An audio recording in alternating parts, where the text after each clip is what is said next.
Cromer is a town on the east coast of England, and this is a true program about it.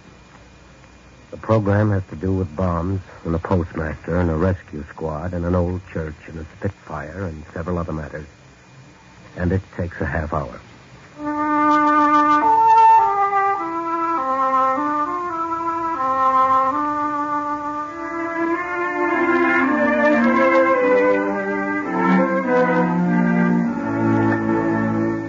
The Columbia Broadcasting System presents An American in England, the first of 4 programs written and directed by Norman Corwin, an extension of the transatlantic series of the same title, originally shortwaved by CBS from London. Tonight, Cromer.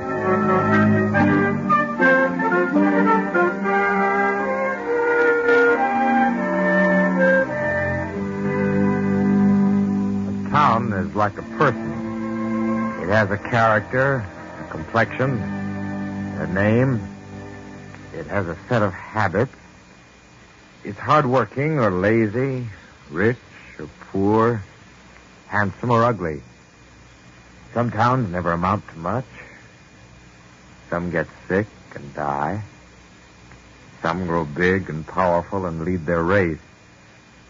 But all towns, be they so great they call themselves metropoli, or so small you'd miss them if you winked while driving through. All towns have this in common. They are mortal. They know seasons and the way of winds, each taking its share of sun and moon and standing up to storms. And they're mortal also in the respect of violence and death. For war may come to any and to all of them. Troy was a town. So was Jericho. Lidice was a town. Likewise, Our Lady, the Queen of the Angels of Porciuncula, later to be known as Los Angeles. And Cromer was a town, and is a town. You'll find it on a map of the east coast of England, in the district called East Anglia, facing the North Sea, facing Germany.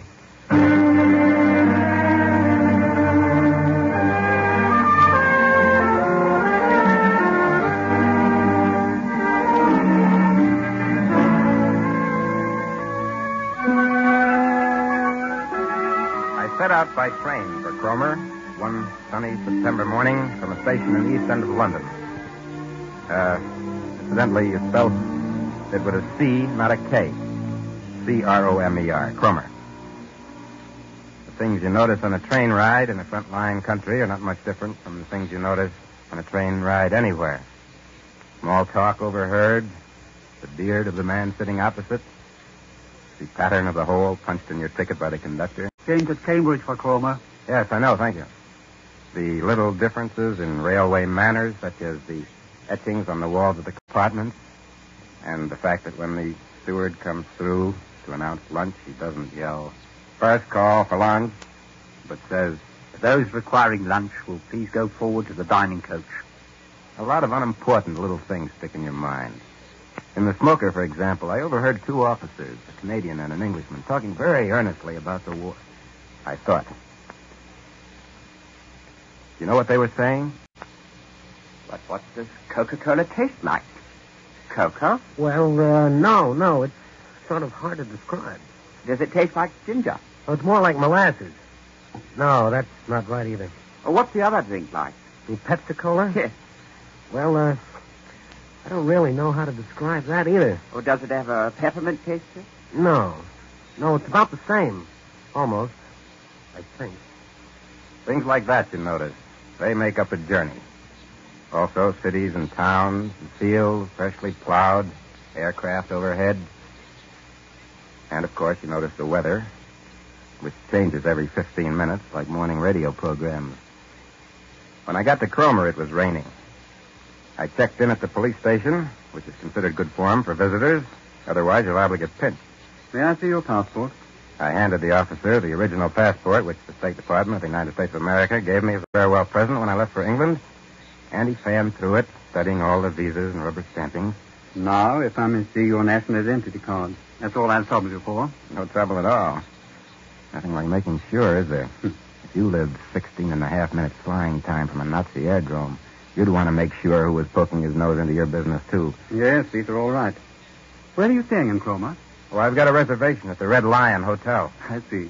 Thank you very much. I hope you have a pleasant stay. Thank you. Good day. Which it wasn't, believe me. It was a miserable day. I plodded through the murk to the hotel, hardly noticing the town and its bomb damage as I went. And when I reached the Red Lion, which was standing proud and wet on the east cliff of Cromer, I found that its name was not the Red Lion, but Ye Olde Red Lion. That was a disappointment, because somehow I never really expected to meet up with Ye Olde, spelling E, in England. I thought the only place you found that stuff was in the tea shoppies and fancy hamburger joints on the state highways of New Jersey.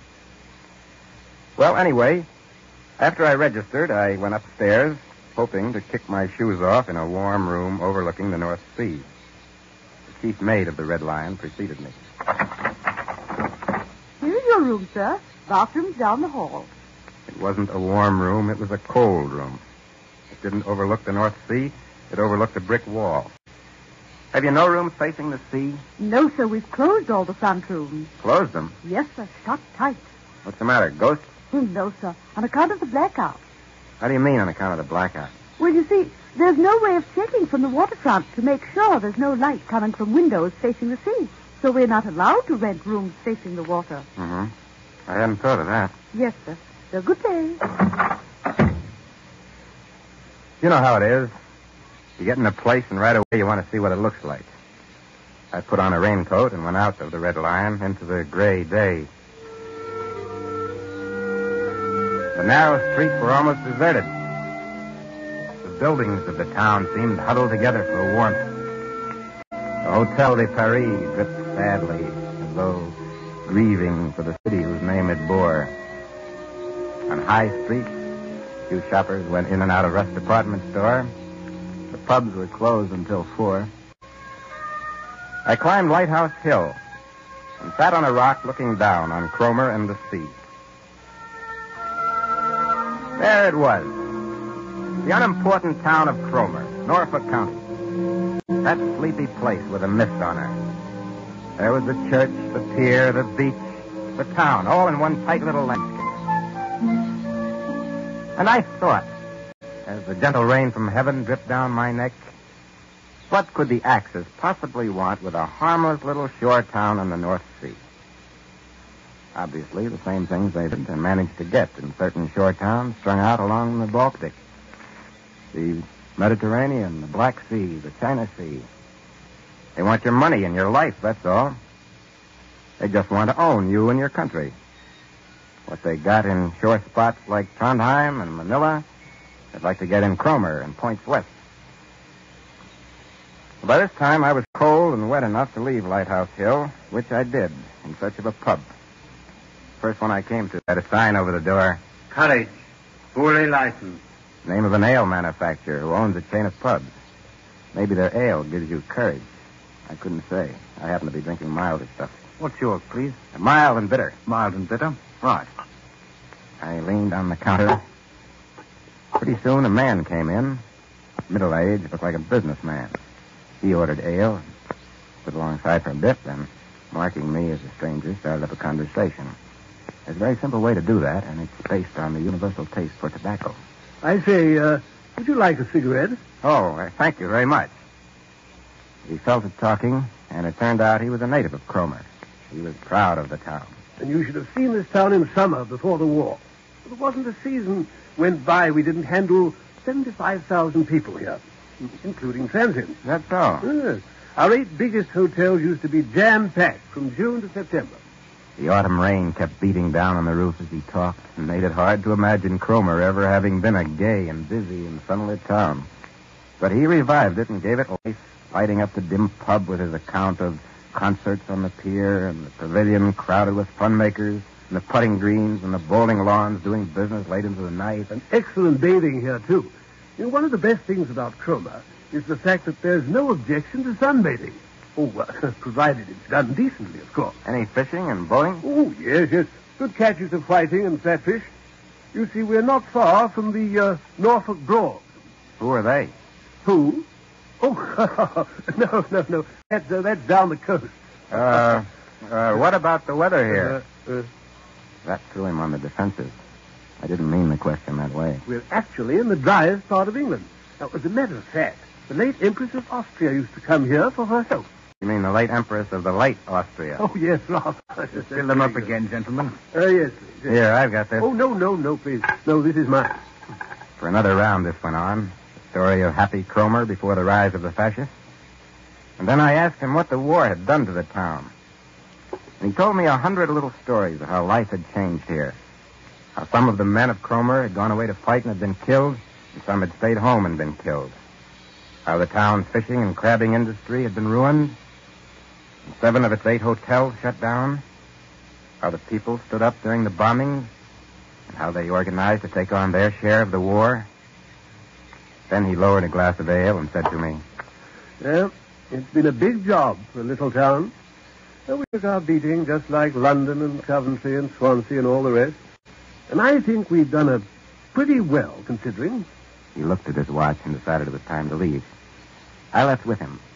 The proprietor waved a friendly dish rag at us. Well, good night, gentlemen. God bless. Good night, Tom. The rain had let up. And for a couple of minutes in the gathering dusk, we walked without speaking. Cromer was still after the rain. Only the sound of dripping eaves. And the far-off bus starting up in low gear.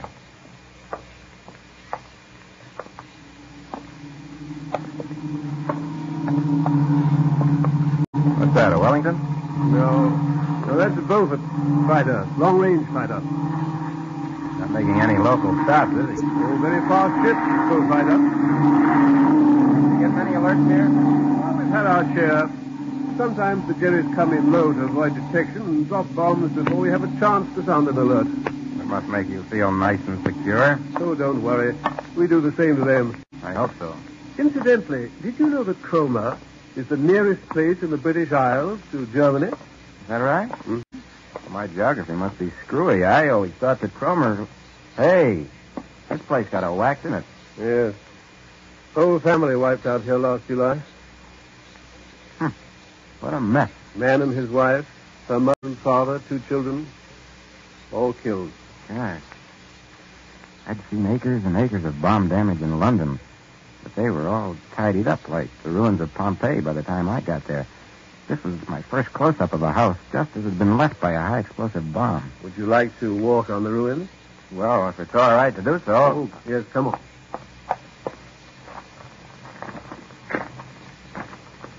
It was a weird sensation walking over this debris in which a family had been murdered. There was a torn black slipper woman, the leg of a table, picture frame, a pie-shaped fragment of crockery plate, the head of a doll.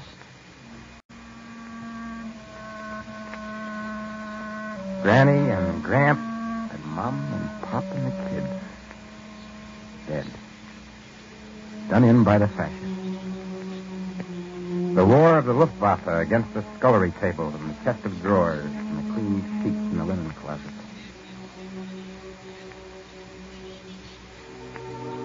Little Pamela, who played with the doll, wants to be remembered to Fritz Tyson, the industrialist who backed Hitler because he wanted to keep the people down. She says, "Good evening, Mr. Tyson. How are things in Switzerland?" Mom's big serving dish, which she bought at the fair in Norwich, was smashed in several pieces. Now Mom is wondering whether the magazine publisher who thinks a little fascism might be good for America would care to repair the dish. The kitchen clock and the china toilet bowl and the middle plank of the dining room table send their respects to Rudolph Hess and ask after his health. And Pop, being the head of the family, would like to write an inscription in that book written by Lord Londonderry, the one which admires Der Fuhrer. Mom and Pop and the old folks and the kids were sleeping on the premises when it happened. And they're sleeping not far from here right now. That's how to keep the people down, all right, Tyson. They're down all the way. Good and down. Won't hear from them again.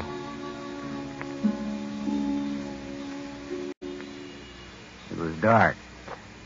A few stars were showing through broken clouds. The weather was clearing. I said goodbye to my friend and went back to the hotel for dinner.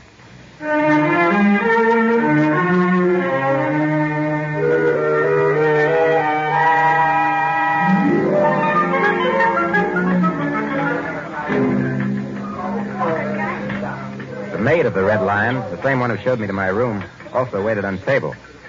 Every time she served anything, she said, "Thank you." I was intrigued by the effect when she distributed rolls to a group of 6 men sitting at a table. Thank you. Thank you. Thank you. Thank you. Thank you. Thank you. She thanked her way through a 3-course meal, which left me still hungry. And afterward, I went down to the lounge and struck up a conversation with a pleasant, white-haired, white-mustached man who turned out to be chairman of the Urban District Council, a sort of board of selectmen. He was H.A. Mitchell, Justice of the Peace. I asked him about the town government, and he told me how it was set up. As for me, I'm a member of the Labor Party. Is this a labor town? Oh, no. Conservative. In fact, a Tory stronghold. Well, how is it you were elected? Nobody can figure that out. Maybe just because they like you. Well, they didn't always like me. I remember the time when the Cromer crowd knocked me down and set my hat on fire. Why? Why'd they do that? They were so bitter about my representing Labor. Good heavens. But I've been elected twice since then, so you could say we're progressing, couldn't you? Sure could. After they'd burnt my hat, I used to bring it round every election and display it under a sign which said, Tory argument. Personally, I think the Tories have burnt all their hats behind them. Oh, well, I don't know. They've learned some manners. Why, there was a man who tried 7 times to get on the council here, and he was defeated each time. Finally, he was invited to become a member. I asked Mitchell whether the town figured in any special war activity. Well, I was asked by the United Nations to have a little service on United Nations Day. And did you? Oh, yes. I could just see the United Nations asking the chairman of the Cromer Council to hold a service. There'd be a round-robin letter signed by the leaders of 30 nations. In the White House, in Washington, Steve Early would remind the president. Frank, don't forget to send a message to H.A. Mitchell about that service in Cromer. While in the Kremlin, Joe Stalin would sign a note. Вас приветствуем, товарищ Mitchell. And Churchill would ask his secretary. Get Mitchell on the phone and tell him there's a pile of petitions from our allies waiting here for him. And why not? Isn't Cromer on the side of the United Nations? Belonging to them? Its future tied up with theirs? Its men fallen for the same good reasons? All honor to Mitchell for saying it the way he did. Well, the gathering in the lounge broke up, and I went along to bed. As I undressed, I heard a plane coming over. I remembered that we were 16 and a half minutes flying time from a Nazi airdrome, and that sometimes the Hun dropped bombs before an alert could be sounded.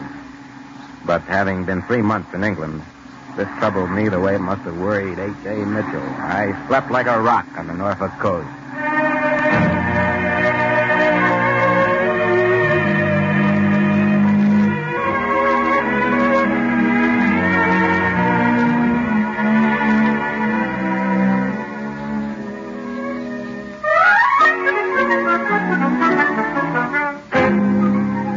Cromer was a different place in the morning. It sparkled under a clear blue sky. There was just a nip of north wind. I went down to breakfast, ate an omelet of powdered eggs, which tasted like powdered eggs, and drank the bitter coffee of the realm. And then I set out to look at Cromer in a decent light. I talked with a lot of East Anglians that day. Most of the talk was small, none of it important. It was the talk of the little people of a small town in a big war. It was homely, full of such things as the quiet satisfaction of the salvage worker who helped win a prize. We here in Cromer won the East Anglia salvage contest. The first prize of £100. That's swell. What'd you do with the money? Oh, well, we gave £50 to the hospital, 25 to the District Nursing Association, and 25 to the Red Cross. And the bombed-out landlady on Overstrand Road who told me... It's hard, very hard. Most of the rooming houses have been ruined. Bombs, you mean? No, I mean ruined as businesses. We never had a season before the war when we couldn't rent rooms. But with evacuation and no bathing in the summertime, some of us have had to sell our furniture and move out. And the fisherman whose trawler had been attacked by a Faka wolf and whose son had been killed. You know what the town went and done? We adopted a minesweeper. Adopted one? How do you mean? We sent it a wireless set and a whole shelf of books and 19 pounds in cash. What's the name of the minesweeper? HMS Cromer.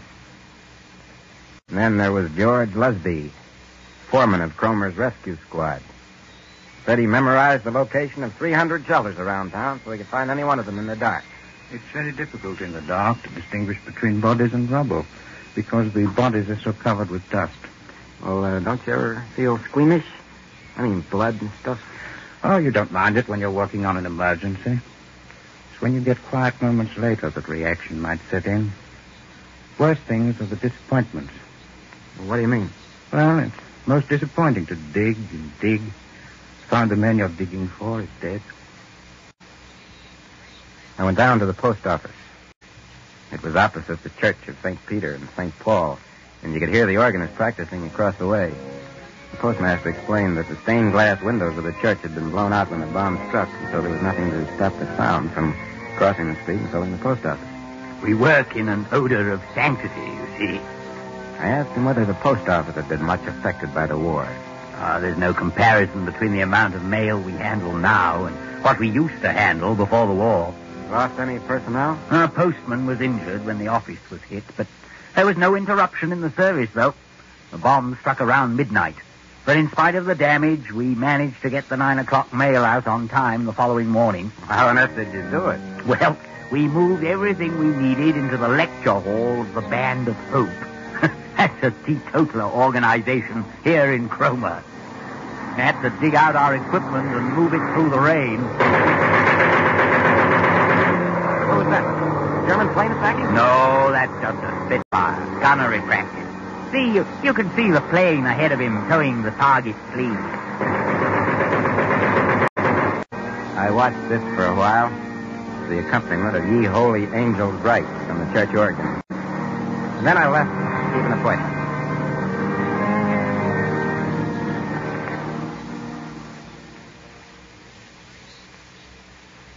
The last visit I made in Cromer was to the home of its most famous son, Henry C. Blogg. He'd been described to me as the all-time Superman of lifeboat service. Saved 626 lives, medals from George V and George VI. I went to see him where he lived in a small house down near the waterfront. He was in his 70s, but still husky. His handshake was firm, his eyes sharp. I asked him a foolish question, how it felt to be awarded so many medals. You have to pack up and go to London to get the medals. They don't let you escape. Where do you keep your medals, Mr. Blogg? I don't see them here anywhere. My old lady's got them. He looked around quickly to see whether his wife had heard that. London always seems a devil of a long way to go for a medal. I coaxed him into telling me some of his exploits. He told me about the night when 8 ships were wrecked off Cromer. About another time when he deliberately ran his lifeboat onto the deck of a wrecked freighter in the midst of a gale, because that was the only way he could rescue 16 men aboard. Once he mentioned lazy winds. I asked him what a lazy wind was. A lazy wind is a wind that's too lazy to go around you, so it goes through you. He showed me his medals reluctantly. 2 kings gave me these gold ones. Imagine. Life saving is only a sideline with me. I make my living fishing and renting beach huts. Uh-huh. I don't believe lifeboat crews should get paid. Why? Wouldn't get as good results.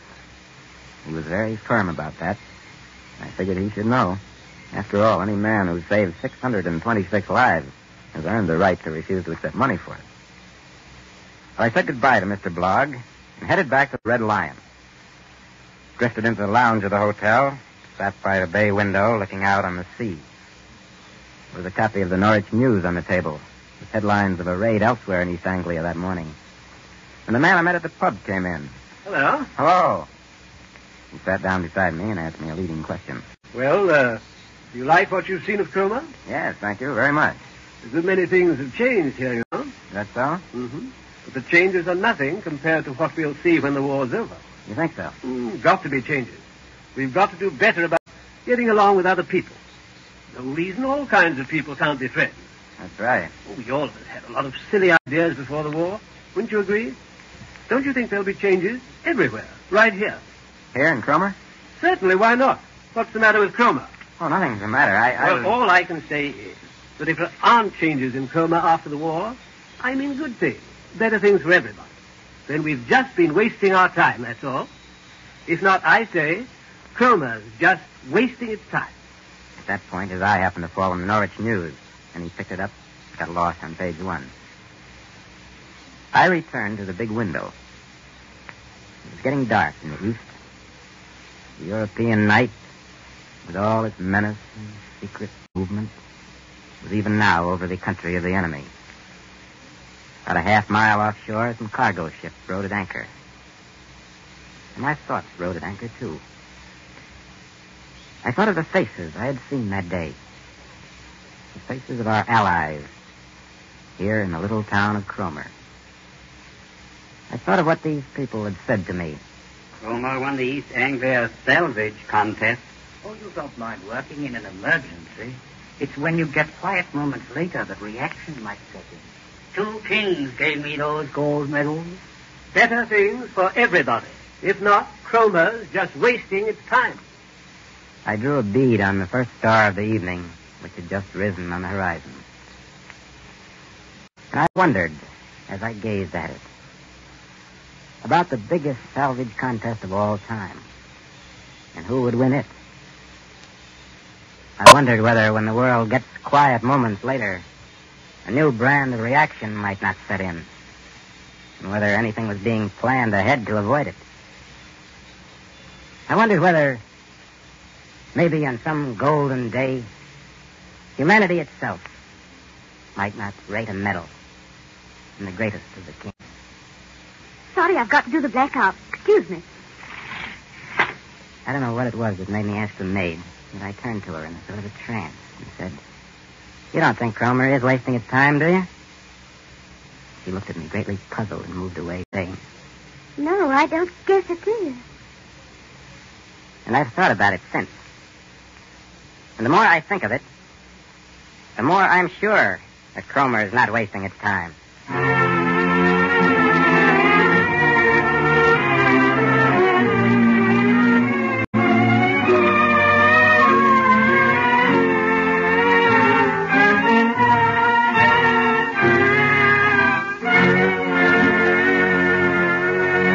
You have been listening to Cromer, written and directed by Norman Corwin as the first of a series of 4 special programs entitled An American in England, and presented by CBS as an extension of the international series of the same name, originally broadcast from London. Joseph Julian, the narrator of the London production, served in that capacity again tonight. The original musical score was composed and conducted by Lynn Murray. Next week, notes at random. This is the Columbia Broadcasting System.